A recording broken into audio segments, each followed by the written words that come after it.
kasih yang sudah join live hari ini ya. Oke, untuk hari ini kita mau ngapain ya Kak? Hari ini kita mau bedah tuntas mengenai bedah plastik yang sekarang ini lagi nge-in banget, lagi hits banget di antara emak-emak, ibu-ibu, adik-adik, kakak-kakak semua yang ada di sini. Iya, di Indonesia pun lagi nge-hits banget kan tentang bedah plastik, apalagi yaitu tentang blepharoplasty. Apa tuh blepharoplasty? Oke, biar kita lebih tahu, kita undang narasumber kita yaitu dokter bedah plastik, Dr. Beni Mulyawan, spesialis bedah plastik, rekonstruksi dan estetik. Kita panggilkan ya, Dr. Beni. Oke dokter, hai dokter, salam kenal, aku Andin. Kalau hari ini, dokter bisa jelaskan sedikit tentang bedah plastik itu? Oke, jadi sebagian besar masyarakat di Indonesia itu masih belum tahu secara keseluruhan tentang bedah plastik, dan sekarang kita kan gelarnya adalah SPBP RE ya, rekonstruksi dan estetik. Jadi sebenarnya bedah plastik itu nggak saja cuma bedah yang menangani kecantikan, justru malah awalnya itu adalah rekonstruksi. Jadi awalnya itu merupakan spesialisasi bedah yang dimana permulaannya adalah dipakai oleh dokter bedah yang menangani korban perang. Korban perang ya dok ya. Korban perang yang mukanya hancur apa segala macam, jadinya diperbaiki mendekati kondisi semula gitu. Jadi makanya bedah plastik disangkanya bedah, dok pakai plastik apa? Bukan itu justru. Iya, plastik yang lain ya dok ya. Iya, justru kita tuh plastik itu artinya adalah dapat dibentuk, plastikos dapat dibentuk, jadi membentuk, mendekati, menyerupai yang kondisi normal. Jadi kebagi besar itu bedah plastik itu jadi rekonstruksi dan estetika. Jadi rekonstruksi itu merupakan kondisi keilmuan yang bisa membentuk, merekonstruksi yang tadinya tidak baik atau mengalami kecacatan menuju kondisi yang menyerupai yang normal ya. Karena kan yang normal itu jelas yang paling tinggi lah kondisi ciptaan dari Tuhan ya, jelas ya. Benar sekali. Nah, kalau estetik itu adalah kondisi yang tadinya memang sudah normal menjadi lebih baik lagi atau supranormal, jadi lebih bagus lagi.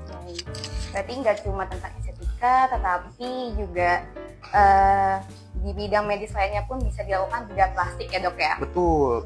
Jadi mungkin saya cuma mengambil contoh aja ya, mungkin buat sobat-sobat Cihos yang masih belum begitu tahu. Jadi bedah plastik itu kalau estetik mungkin teman-teman Cihos juga sudah tahu lah ya, seperti operasi mancungin hidung, memperbaiki kelopak mata, rejuvenation, kemudian facelift dan segala macam mungkin sudah tahu. Tapi yang masih banyak yang belum tahu itu justru malah yang rekonstruksinya. Seperti pasien luka bakar, nah itu ke kita. Kemudian pasien yang mengalami kecelakaan, patah di daerah wajah atau maksilofacial bilangnya ya, itu juga datang bisa ke bedah plastik. Bibir sumbing, celah bibir langit-langit, itu juga ke kita. Lalu ada perkelainan di hand itu seperti ada penempelan jari seperti namanya sindaktili, itu juga direkonstruksi oleh tim bedah plastik. Kemudian hipospadi yang bagian genitalia eksterna itu juga bisa dari bedah plastik. Jadi contoh hipospadi itu yang lubang pipisnya biasa pada pria ya, yang lahir lubang pipisnya yang tidak di ujung, itu dilakukan rekonstruksi sampai mendekati menyerupai yang normal, itu juga dilakukan oleh bedah plastik. Dan bahkan bedah plastik juga tidak hanya bidang yang bekerja sama, bukan hanya bidang yang bekerja sendiri, justru bisa bekerja sama dengan bidang spesialisasi yang lainnya seperti join dengan bedah onkologi yang bedah tumor misalkan, rekonstruksi untuk menutup yang sudah dibabat tumor luasnya, rekonstruksi dengan bidang lain, bedah urologi, bedah siapapun kita juga bekerja sama dengan bidang-bidang spesialisasi lainnya seperti itu. Baik dokter, berarti tindakan-tindakannya untuk bedah plastik itu sudah yang tadi dokter sebutkan ya? Betul, bisa dari atas sampai bawah itu semua bisa dilakukan bedah plastik ya dok ya? Iya, bisa. Baik dokter, untuk saat ini yang lagi hits juga nih ya dok ya untuk topik-topik di Indonesia ini yaitu tentang blefaroplasty dok nih yang lagi ramai dibicarakan ya dok ya. Iya, jadi boleh nggak nih dokter jelaskan tentang blefaroplasty? Oke, blefaroplasty sebelum saya masuk ke topik mengenai apa itu blefaroplasty, orang-orang itu yang sebenarnya blefaroplasty atau periorbital rejuvenation itu dia bukan sesuatu yang paling hits waktu dulu. Tapi waktu COVID, ingat waktu COVID kita kan pakai masker ya. Iya benar dokter. Jadi mulut dari hidung sampai ke sini ketutup. Orang lebih ngelihat ke bagian mata. Jadi setelah COVID, orang tuh kecenderungan karena sering pakai masker melihat bahwa ternyata bagian mata saya nih ada something seperti itu. Jadi orang-orang sekarang itu lebih concern mengenai bagian kelopak mata, baik itu atas atau bawah. Dia itu kalau misalkan dia ada permasalahan, dia akan menjadi suatu nilai estetik yang lebih. Nggak cuma tentang kerutan, tapi sekarang itu karena ada masker itulah dia jadinya kesannya bahwa rejuvenation daerah mata itu penting gitu. Nah, mengenai blefaroplasty, apa itu blefaroplasty? Blefaroplasty itu merupakan kondisi tindakan medis yang digunakan untuk memperbaiki permasalahan pada kelopak mata atas ataupun kelopak mata bawah. Nah, jadi makanya sebenarnya jadi dua mbak, blefaroplasty, blefaroplasty atas atau blefaroplasty bagian bawah. Nah, blefaroplasty atas itu untuk mengkoreksi permasalahan di bagian atas, kalau yang bagian bawah koreksi bagian bawah, kantong kelopak mata bagian bawah. Makanya itu disebut dengan peremajaan kelopak mata, periorbital rejuvenation. Betul, periorbital rejuvenation seperti itu. Biasanya mungkin kalau kelopak mata biasanya punya monolit ya dok ya, yang bagian atas tuh. Ya itu bisa dilakukan blefaroplasty dok? Blefaroplasty bisa aja sebenarnya. Jadi sebenarnya untuk ranah estetika itu apakah monolit, apa dia itu dari double eyelid segala macam, sebenarnya tergantung dari permasalahan estetika tersebut. Jadi mungkin maksudnya saya bilang estetika seseorang itu berbeda-beda. Ada yang dia bilang mungkin saya udah cakep nih dengan kondisi seperti ini contoh. Atau ada yang bilang mungkin saya kurang. Saya ingin mengikuti tren yang terbaru misalkan. Seperti mata yang jadi lebih baik. Dan memang kecenderungan arah kiblat estetik di Indonesia itu dulu itu mengarah ke Western sampai dulu tuh India ya. Dulu banget. Sekarang ngarahnya itu ke Asia Timur, Korea terutama. Jadi Korea dan Jepang ya dok ya. Korea, Jepang, China apapun itu mengarah ke arah sana. Jadi dengan tren seperti itu jadinya kita mengikuti masyarakat mengikuti ingin cantik seperti itu. Nah, kondisi-kondisi yang seperti monoloid itu bisa dilakukan tidak dengan blefaroplasty bisa. Jadi kita lakukan kita bantu, kita koreksi untuk membuat lipatan mata. Seperti itu. Baik dokter. Nah untuk blefaroplasty ini bisa nggak sih dok dilakukan tanpa anestesi total? Oh gitu. Atau gimana cara pembisaannya ya? Betul. Jadi gini. Jadi banyak masyarakat yang menanyakan ke saya dan juga ke dokter bedah plastik lainnya pasti ya. Dok, saya ingin memperbaiki koreksi mata segala macam. Perlu dibius total kah dok? Nah iya, kan itu kan orang takutnya takut ya dok ya. Takut sekali, bahkan takut namanya orang dibius total yang namanya dengar kata operasi aja kadang aduh deg-degan gitu. Tapi dengan tindakan blefaroplasty justru malah sebenarnya tidak harus dengan bius total, justru malah baiknya di bius lokal. Oh bisa ya dok ya? Bisa di bius lokal, bisa dikerjakan di office based surgery, jadi bisa dikerjakan di klinik yang dengan kondisi steril dilakukan oleh bedah plastik. Jadi dengan dilakukan bius lokal, dilakukan pengerjaan koreksi, lama pengerjaannya pun juga bervariasi ya, bisa 1,5 jam sampai dengan 2 jam, bahkan kalau guru saya itu bahkan 40 menit tuh beres dan hasil yang luar biasa. Cepat sekali ya. Ya betul, tergantung dari pengalaman dokter. Ya pengalaman skill dan juga skillnya juga betul. Oke, baik dokter. Tadi dokter juga sudah menjelaskan beberapa kondisinya ya. Jadi ada juga nggak nih dok, kondisi apa aja yang bisa dilakukan blefaroplasti dan ada syarat-syarat tertentu tidak untuk kondisi tersebut? Oke, jadi kondisi-kondisi yang biasanya datang untuk dilakukan blefaroplasti terutama pada bukan hanya wanita ya, pada pria juga yang di atas 40 tahun biasanya sudah mulai ada keluhan tuh. Oh, Nah, gitu iya, ada mulai ada keluhan. Nah, kita bagi dua nih. Kita ngebahas yang atas dulu. Jelaskan. Yang atas itu keluhan yang paling sering pada usia yang di atas 40 tahun adalah kelopak mata bagian atas itu sudah mulai menurun. Oh, oke. Iya memang ya. Mulai Kalau menurun. Sudah menua ya dok ya. Sudah mulai menua ketika proses aging itu sudah terjadi. Semua ligamen-ligamen penunjang kulit yang di wajah kita itu mengalami penurunan. Penurunan salah satunya di periorbital ini. Jadi dia matanya nurun, lama-lama turun-turun. Mungkin awal-awal kalau orang yang tidak concern dengan masalah estetik, dia not a problem, bukan suatu masalah. Tapi ketika dia sudah mengganggu proses kerja dia turun-turun lama-lama kok penglihatannya jadi agak susah ya, seperti itu. Baru dia akan datang. Ataupun orang yang concern masalah estetik, dok mulai turun nih udah nggak bagus. Nah dia akan datang untuk minta koreksi blefaroplastik bagian atas.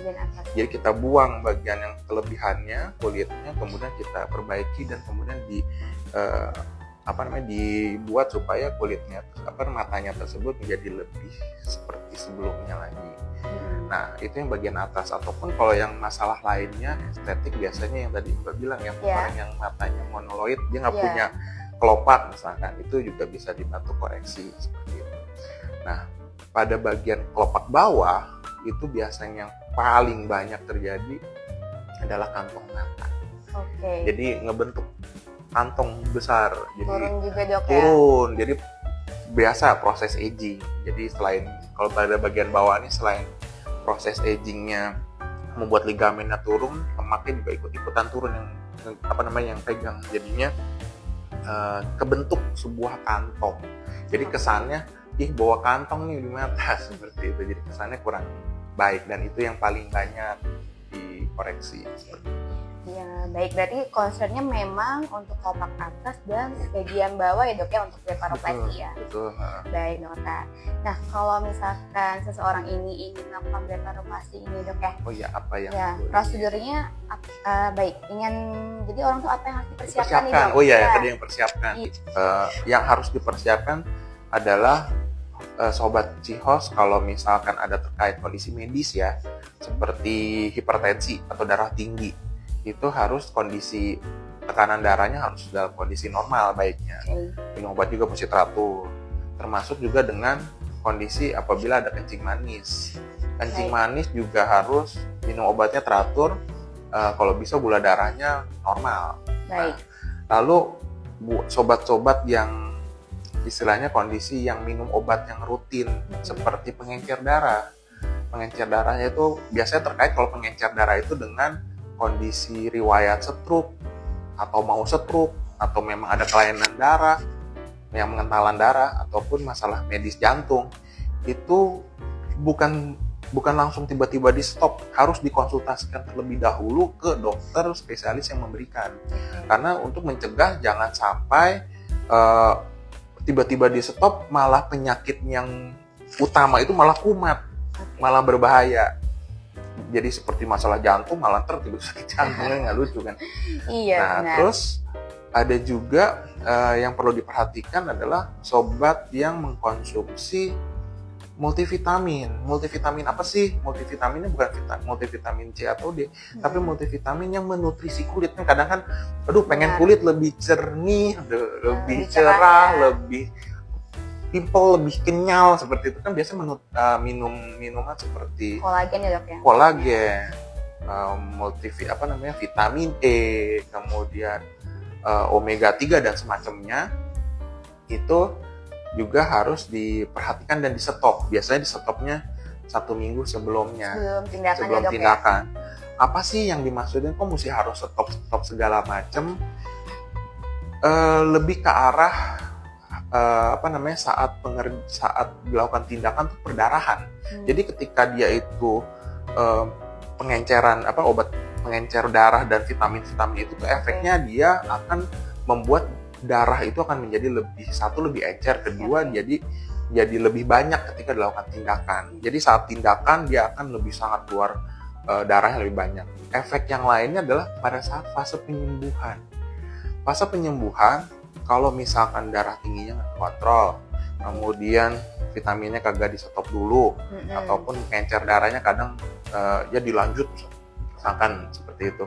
Itu kondisi penyembuhannya seperti lebam, bengkaknya itu lebih lama. Jadi lebih lama ya dok ya untuk lebih lamanya ya? recovery. Nah, makanya sebenarnya dengan proses operasi, proses penyembuhan kulit itu 1 minggu. Cabut benang paling lama, cabut benang 1 minggu. Proses estetikanya yang didapat, jadi kan kantongnya jadi lebih terbuang, lebih bagus. Itu dapat mulai terlihat baik 1 bulan pasca operasi. Maksimal paling bagus estetika yang terbagus adalah 3 bulan pasca operasi. Cukup lama juga dok ya? Cukup lama, betul. Jadi makanya terkadang sobat suka ada yang datang habis 1 minggu, dok masih bengkak nih. Ya jelas. 1 bulan dok masih ada kantong-kantong, dok kok ini masih ada kantong-kantong ini masih bengkak-bengkak. Ya? Wajar, itu karena masih bengkak. Jadi memang yang saya bilang bahwa 1 minggu itu udah bisa cabut benang, proses recovery udah baik, tapi masih lebam, masih bengkak. 1 bulan setelah itu 1 minggu, sorry. Terus kemudian 1 bulan pasca operasi itu recovery-nya tergantung orang. Ada yang langsung bagus, ada yang masih bengkak-bengkak. Nah, makanya biasanya dipukul rata bahwa memang paling baik pasca operasi estetiknya adalah 3 bulan. Tapi apakah itu tergantung dari recovery masing-masing pasien ya dok ya? Betul, beda-beda. Jadi beda-beda ya? Betul, beda-beda. Karena pasien saya itu bervariasi. Ada yang 1 bulan habis operasi itu ada yang oke banget, ada yang 2 bulannya kadang masih suka bengkak-bengkak seperti itu. Jadi suka komplain, kok masih bengkak ini seperti ini ya. Karena itu proses orang recovery-nya beda-beda. Karena apa? Daerah kulit di bagian mata itu merupakan area longgar. Iya, jadi wajar kalau misalkan masih bengkak. Baik dokter, di sini sudah ada yang menanyakan ya dok ya. Baik, boleh dibantu dijawab dok. Ada pertanyaan dari sobat Cihos.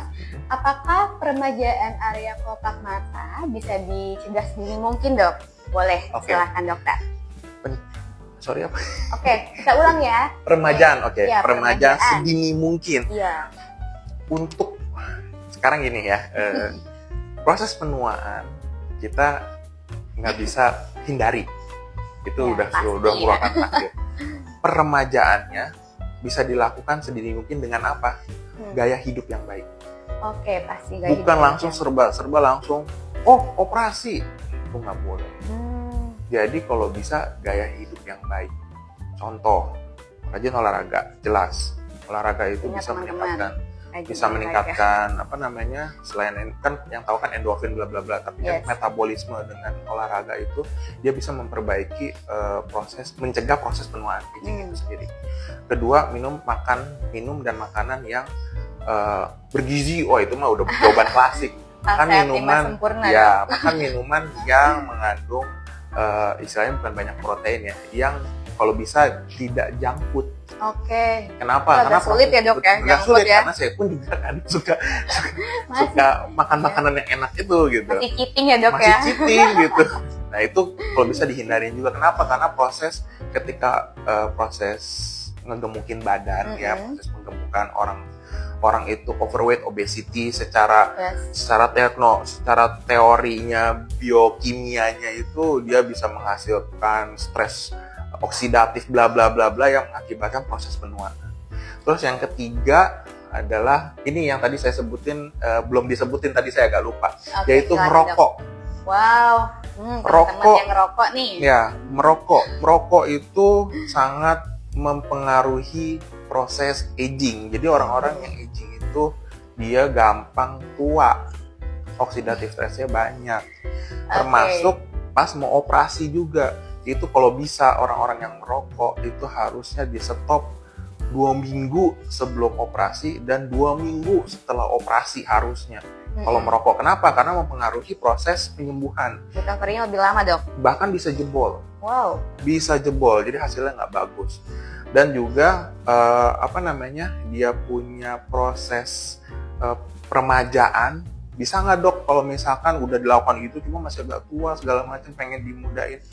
Bisa, tapi nggak harus langsung bedah. Bisa dengan menggunakan laser, perawatan kulit, menggunakan skincare dan kawan-kawan. Itu udah bisa. Jadi pembedahan itu sudah masuk fase yang udah kita kerjain semua, nggak bisa dicegah, ya udah kita bantu koreksi. Itu pembedahan tuh di jalan akhir gitu. Oke. Untuk pertanyaan selanjutnya nih, datang dari Kak Teresia. Baik, dokter selamat pagi. Ingin bertanya, apakah ada risiko komplikasi yang dapat terjadi, Dok, apabila melakukan bedah plastik di usia 35 tahun ke atas? Silakan, Dok. Oke, saya langsung jawab ya. Boleh. Bahkan ada yang operasi facelift usia 70 tahun. Wow, itu gimana tuh, Dok, hasilnya, Dok? Bukan di saya, maksudnya di luar negeri. Yang luar. Nggak, di Indonesia juga. Di Indonesia hasilnya 70 tahun sejawat bedah plastik yang lain, itu juga hasilnya oke aja. Yang penting kita melakukan prosedurnya dengan baik dan benar. Dan juga dilakukannya oleh bedah plastik. Apakah ada resiko? Setiap operasi itu pasti ada yang namanya resiko. Benar. Resikonya bahkan dari yang cuma perdarahan aja sampai dengan proses kematian tuh pasti ada. Cuma kita kan lakukan tindakan itu kan harus dengan kondisi hati-hati dan sesuai kompetensi dan sesuai dengan kemampuan. Kalau misalkan dibilang, Dok, saya takut untuk melakukan tindakan ini karena ada resiko seperti ini A, B, C, D, F, G, H. Semua tindakan di usia berapapun akan sama sebenarnya. Yang penting adalah supaya nggak menghindari itu, jadi Sobat Cihos bisa tindakannya itu datang sesuai dengan ke dokter spesialis yang sesuai. Kalau misalkan untuk ranah estetik yang megang pisau berarti membuang tindakan dengan pisau, dengan gunting ke bedah plastik. Seperti itu. Sesuai kebutuhannya ya. Sesuai kebutuhannya, betul. Baik. Selanjutnya, baik dokter. Ada side effect operasi ini tidak ya, Dok ya? Untuk pemulihannya berapa lama sih? Apa yang membedakan proses recovery-nya, Dok? Untuk catching ya?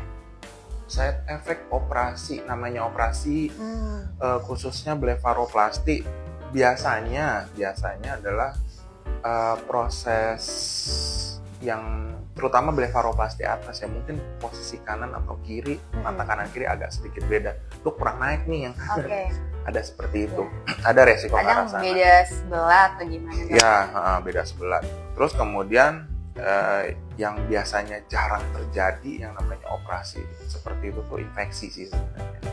Itu tapi saya sampai sejauh ini sih belum pernah menemukan teman-teman plastic surgeon yang ini operasi yang akibatnya jadi infeksi.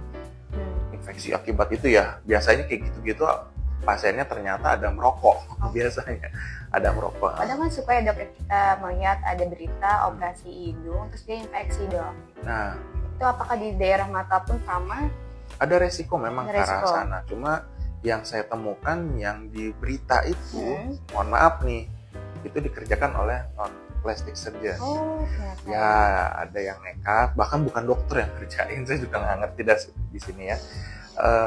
Ada ke arah sana. Terus apa recovery-nya ya? Apakah yang membedakan tiap orang yang tadi saya sebutkan, setiap orang itu unik. Jadi ada yang beda. Recovery-nya memang rata-rata 1 minggu maksimal itu udah cabut jahitan. Tapi untuk proses estetiknya menjadi lebih bagus itu juga udah bisa hasilnya baik, itu beda-beda. Ada yang sebulan, ada yang 2 bulan, bahkan ada yang 3 bulan untuk hasil estetiknya yang maksimal. Terus ada lagi nih sebenarnya ada titipan pertanyaan sama teman saya. Boleh. Dok, ditanyakan. Ngerokok. Saya nggak ngerokok nih, tapi saya nge-vape. Rokok elektrik gitu. Ngaruh nggak gitu ya, Dok ya? Iya, ngaruh nggak? Sama aja. Saya cuma ngasih tahu sama aja. Resikonya tuh sama. Jadi gini ya, maksudnya resiko itu adalah bukan berarti yang pasti ngerokok itu pasti jebol. Enggak memang. Tapi yang namanya resiko kan kita nggak tahu nih ke depannya kayak gimana. Kalau misalkan jebol, ya kemungkinan akibat dari situ. Karena apa? Saya cuma ngasih tahu aja nih, rokok apapun dengan kondisi dia itu ada nikotin dan kawan-kawan, nikotin itu sudah terteliti dengan jelas, dia itu akan mengakibatkan pembuluh darah yang mensuplai kulit itu dia akan lebih mengecil kaliber. Akibatnya apa? Akibatnya ketika dia proses penyembuhan, kan kita kan nyayat kulit tuh. Benar. Ketika proses penyembuhan kan harus ada suplai. Oksigennya kurang tuh. Harusnya sembuh. Karena oksigennya kurang, udah kesayat, yang mau sembuh ini akibatnya kehambat. Akibatnya apa? Akibatnya yang harusnya ketahan dan sembuhnya itu sesuai dengan waktunya, dia malah nggak kuat. Jebol. Seperti itu. Ini sebenarnya nggak cuma bedah plastik. Tapi ini juga di semua dokter bedah, kalau misalnya ngerokok kok bisa stop. Bahkan setahu saya ada plastic surgeon di Indonesia juga yang bilang bahwa ada tanda tangan di atas materai atau tanda tangan di ininya, di surat pernyataan bahwa dia itu tidak merokok loh. Bahkan ada yang sampai seperti itu. Oke. Supaya hasilnya bagus. Seperti itu ya. Terima kasih dokter. Ya, untuk nextnya, ya, izin bertanya dokter, untuk alat pemancung hidung atau penjepit hidung, apakah efektif ya dok apabila digunakan? Nah, kalau pakai kacamata melorot katanya. Ya, rhinoplasty. Ini out of topic ya, cuma saya bantu jawab aja. Bahwa kalau misalkan untuk, ini maksudnya efektif untuk mancungin gitu. Kalau efektif buat mancungin sih, menurut saya tidak efektif. Kenapa? Karena hidung itu bisa mancung karena ada fondasinya. Berarti tetap harus rhinoplasty ya dok ya? Jadi harus dibongkar fondasinya dengan cara ditambahinnya dengan apa? Dengan menggunakan silikon plus cartilage, tulang muda, ini iga, ataupun dengan bantu iga, apapun itu. Jadi intinya adalah rhinoplasty untuk memancungkan itu adalah merombak rangka dalam. Jadi kalau misalnya dok ini ini nih filler misalkan, memang ada yang bagus, tapi kalau misalkan untuk yang bertahan lama ya, untuk yang baik itu memang baiknya adalah dibongkar rangkanya dibongkar. Jadi plastic surgeon di Indonesia itu kan ilmunya juga kan kita based on luar negeri juga, update terus. Jadi ada banyak teknik tuh, ada yang menggunakan iga, ada yang menggunakan tulang rawan di telinga, ada yang menggunakan campuran segala macam. Itu juga hasilnya kita di Indonesia, kalau boleh jujur, itu juga oke. Jadi natural, karena kita nyarinya yang mancung secara natural. Mengikuti tren dunia itu, tren Indonesia juga ngikutin tren dunia, itu juga mancung secara natural. Jadi kalau misalnya pakai penjepit karena melorot terus, betul, karena memang harus ada ini ya, mesti ada pegangan. Tapi karena kalau untuk mancungin, ya kayaknya sih nggak bisa ya. Jadi mesti dibongkar kan. Tetap harus ada tindakan bedah plastik. Betul. Iya, baik. Jadi untuk teman-teman sobat Cihos, untuk melakukan tindakan bedah plastik udah nggak perlu takut lagi ya, bisa langsung datang ke Ciputra Hospital. Jadi nggak perlu jauh-jauh lagi sampai ke Korea ya dok ya. Iya betul. Sampai ke Turki, ke Korea, di sini juga ada Ciputra Hospital ya. Baik dokternya, untuk sebelum kita akhiri sesi ini ya dok ya, jadi apa ada pesan-pesan nih dok terkait bedah plastik dan blefaroplastik untuk sobat Cihos kita? Pesan-pesannya bahwa tindakan blefaroplastik itu sebenarnya bisa dilakukan dengan baik dan dengan aman, dan juga bisa recovery-nya juga bisa dilakukan dengan baik juga hasilnya, tapi kudu sabar ya, bisa maksimal secara estetik 3 bulan. Dan juga untuk para sobat Cihos juga, saya sih sebagai plastic surgeon juga kan mengikuti berita juga ya. Jadi memang alangkah baiknya jikalau teman-teman ingin melakukan tindakan estetik yang invasif. Jadi dalam arti tindakan tersebut harus bongkar dengan insisi kulit, potong kulit segala macam. Itu baiknya dan saya sangat menganjurkan ke dokter yang punya kompetensi seperti itu, dan kompetensinya adalah dokter bedah. Bedahnya bedah plastik memang.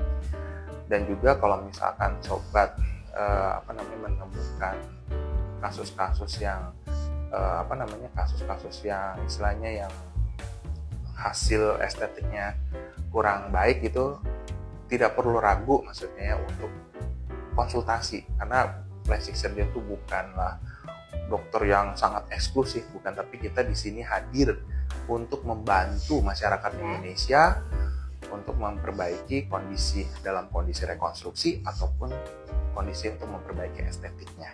Mungkin itu aja sih dari saya. Oke, thank you dokter ya. Baik, terima kasih banyak Dokter Benny Mulyawan untuk hari ini atas waktunya, dan untuk penjelasannya sangat informatif sekali ya, jadi sangat teredukasi nih sobat-sobat Cihos ya. Baik, untuk sobat Cihos pun terima kasih juga ya sudah bergabung dalam sesi ini. Sampai jumpa.